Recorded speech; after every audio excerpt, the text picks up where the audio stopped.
নমস্কার, আমি মৌমিতা। আমার অন্য স্বাদের রেসিপিতে বন্ধুদের স্বাগত জানাই। ছোট বড় সকলেরই পছন্দ। ইদানিং এই জিনিসটা এতই চাহিদা হয়ে গেছে, মোটামুটি সপ্তাহে একদিন করে কেউ বানিয়েই ফেলে।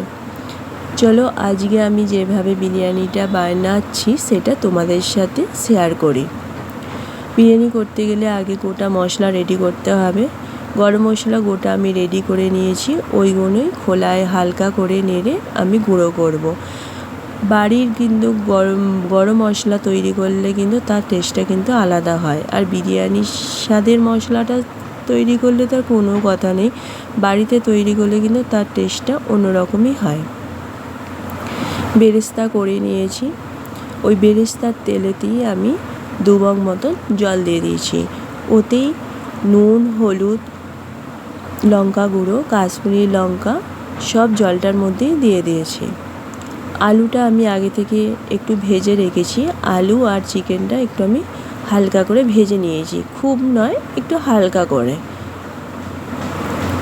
2 মগ মতন জল দিয়েছি, আর কিছুটা বেরেস্তা রেখে দিয়েছি, আর কিছুটা বেরেস্তা ওই জলেতেই দিয়ে দিয়েছি। দিয়ে ভাজা আলুগুলো ওই জলেতেই দিয়ে দিয়েছি। ওটা 50 থেকে 60% মতন আলুটা সিদ্ধ হবে, পুরোপুরি সিদ্ধ হবে না। ওটা আবার যখন বিরিয়ানিটা দমে দেবো তখন সিদ্ধ হবে। মোটামুটি আমার আলুটা 60% সিদ্ধ হয়ে গেছে। এবার আমি আদা রসুনের জলটা দিয়ে দিয়েছি, পেস্ট করেছি, করে জল দিয়ে ভালোভাবে ছেঁকে যেটুকুনি জলটা হয় সেইটুকুনি জলটা দিয়েছি। দিয়ে ভাজা চিকেনগুলো ওর সাথে সিদ্ধ করে নিচ্ছি। মোটামুটি ওটাও 60% মতো সিদ্ধ করতে হবে। আলুগুলো আমি তুলে নিয়েছি, আলুগুলো বেশি সিদ্ধ হয়ে যাবে বলে আলুগুলো আগে থেকেই তুলে নিয়েছি। ওই ভাজা মশলাটা কিছুটা ওই চিকেনের মধ্যে দিয়ে দিয়েছি, কিন্তু তবেই ওর ভেতরে মশলার স্বাদটা ঢুকবে। কিছুটা মশলা রেখে দিতে হবে, কিছুটা মশলা দিয়ে দিয়েছি। 1 কিলো পরিমাণের চালের আমি বিরিয়ানিটা বানাবো। চালটা কিন্তু আমি আগে থেকে ভিজিয়ে রাখি না। যখনই আমি বিরিয়ানি বলো রাইস বলো করি, আমি চাল ভিজিয়ে রাখি না, ডাইরেক্ট ধুয়েই একবারে জলেতে দিয়ে দিয়েছি। জলটাতে দিয়েছি সাদা তেল, তেজপাতা, লবঙ্গ, এলাচ আর নুন। চাল সিদ্ধ হওয়ার সময় আমি জলটাতে কিছুটা লবণ দিয়ে দিই। চালটাও আমি 60% মতো সিদ্ধ করেছি, পুরোপুরি সিদ্ধ করিনি। যে গামলায় রেডি করব সেই গামলাটা একটুখানি গরম করে নিয়েছি, নিয়ে চিকেনটা ঢেলে দিয়েছি। তার উপরে আলুটা সাজিয়ে দিয়েছি। খোয়া ক্ষীর আর টক দই, যখনই তোমরা বিরিয়ানি করবে পারলে একটু খোয়া ক্ষীর টক দইটা দেবে, দেখবে কিন্তু বিরিয়ানির স্বাদ পুরো দোকানেরকে হার মানিয়ে দেবে।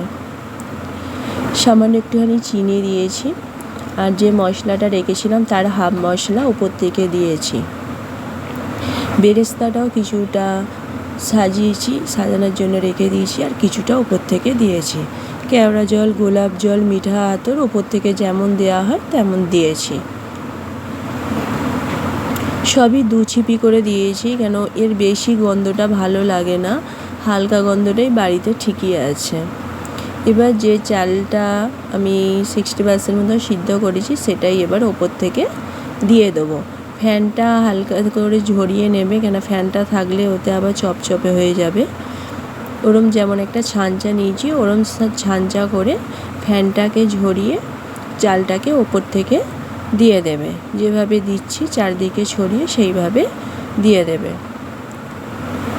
ওই কিছুটা বেরেস্তা যে রেখে দিয়েছিলাম ওই বেরেস্তাটা আবার ওপর থেকে সাজিয়ে দিচ্ছি। এবার বিরিয়ানিতে তো ডিমটা বেশ ভালোই লাগে, সেই জন্য 5 জনের 5টা ডিম দিয়েছি। কিছুটা ধনেপাতা ছিল, ধনেপাতাটাও ওপর থেকে ছড়িয়ে দিয়েছি। এবার গুঁড়ো মশলাটা, স্বাদ মতো লবণটা কিন্তু বুঝে দেবে। জলটা যখন চালটা রেডি করি তখন দিয়েছিলাম, আবার চিকেনের গ্রেভিতেও আছে, লবণটা খুব বুঝে দিতে হবে। আবারও 1 চামচ করে কেওড়া জল, গোলাপ জল আর মিঠা আতর দিয়ে দিয়েছি। এবার 2 চামচ মতন ঘি আমি এখন দিয়েছি, আবার পরে নামাবার সময় আবার ঘিটা দেব। পুরোপুরি ঘিটা একবারে দমে দেওয়ার সময় দিই না, নাবিয়ে দিলে কিন্তু তার টেস্টটা আলাদা হয়। ওপর থেকে এবার 1 পোয়া নয়, হাফ মতন 2 কাপ মতন দুধ দিয়ে দিয়েছি। এবার এটা আমি পুরোপুরি গ্যাসেতে করব, সেই জন্য একটা চাটু বসিয়ে তার ওপরই বিরিয়ানির ডেচকিটা চাপিয়েছি।